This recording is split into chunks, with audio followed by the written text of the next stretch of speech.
ଢେଙ୍କାନାଳ ଜିଲ୍ଲାର କାମାକ୍ଷାନଗର ବଜରଙ୍ଗ ଦଳ ତରଫରୁ ଅଖଣ୍ଡ ଭାରତ ତ୍ରିରଙ୍ଗା ଯାତ୍ରା ଅନୁଷ୍ଠିତ ହୋଇଯାଇଛି। ସ୍ଥାନୀୟ ସରସ୍ୱତୀ ଶିଶୁ ମନ୍ଦିରଠାରେ ଏକ ସଭା ଅନୁଷ୍ଠିତ ହୋଇଥିଲା। ମୁଖ୍ୟ ଅତିଥି ଭାବେ ଅବସରପ୍ରାପ୍ତ ସୈନିକ ତାରିଣୀ ପ୍ରସାଦ ପ୍ରଧାନ ମୁଖ୍ୟ ଅତିଥି ଭାବେ ଯୋଗ ଦେଇଥିଲେ। ମୁଖ୍ୟ ବକ୍ତା ଭାବେ ବିଭାଗ ଧର୍ମ ଜାଗରଣ ସଂଯୋଜକ ଶରଦ ପାଣିଗ୍ରାହୀ ଉପସ୍ଥିତ ରହିଥିଲେ।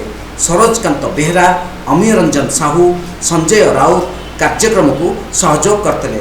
ଦେଶ ସ୍ୱାଧୀନତା ପାଇଁ ପ୍ରାଣବଳି ଦେଇଥିବା ମହାନ ସଂଗ୍ରାମୀ ଏବଂ ତାଙ୍କ ଜୀବନଶୈଳୀ ଓ ବିଚାରଧାରାକୁ ଆଜିର ଯୁବପିଢ଼ିଙ୍କ ମଧ୍ୟରେ ଅବଗତ କରିବା ନିହାତି ଆବଶ୍ୟକ ବୋଲି ଆଲୋଚନା ହୋଇଥିଲା। ସ୍ୱାଧୀନତା ସଂଗ୍ରାମୀଙ୍କ ପ୍ରେରଣା ଓ ଦେଶ ବିକାଶର ଅବଦାନ ରଖି ଯାଇଥିବା ମହାପୁରୁଷ ଓ ରାଷ୍ଟ୍ରନାୟକ ପ୍ରେରଣାକୁ ମନେ ପକାଇବା ଲକ୍ଷ୍ୟରେ ଗତ ପ୍ରଧାନମନ୍ତ୍ରୀ ନରେନ୍ଦ୍ର ମୋଦିଙ୍କ ଆହ୍ୱାନରେ ଦେଶ ସ୍ୱାଧୀନତାର 75 ବର୍ଷ ପୂର୍ତ୍ତି ଓ ଅମୃତ ମହୋତ୍ସବ ପାଳନ ଅବସରରେ ଦେଶବ୍ୟାପୀ ତ୍ରିରଙ୍ଗା ଯାତ୍ରା ଅନୁଷ୍ଠିତ ହୋଇଥିବା ନେଇ ଆଲୋଚନା ମଧ୍ୟ ହୋଇଥିଲା।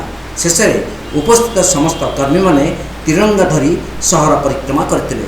କାମାକ୍ଷାନଗରରୁ ପ୍ରକାଶ କୁମାର ପାତ୍ରଙ୍କ ରିପୋର୍ଟ, ତୀର୍ଥକ୍ଷେତ୍ର ଲାଇଭ୍।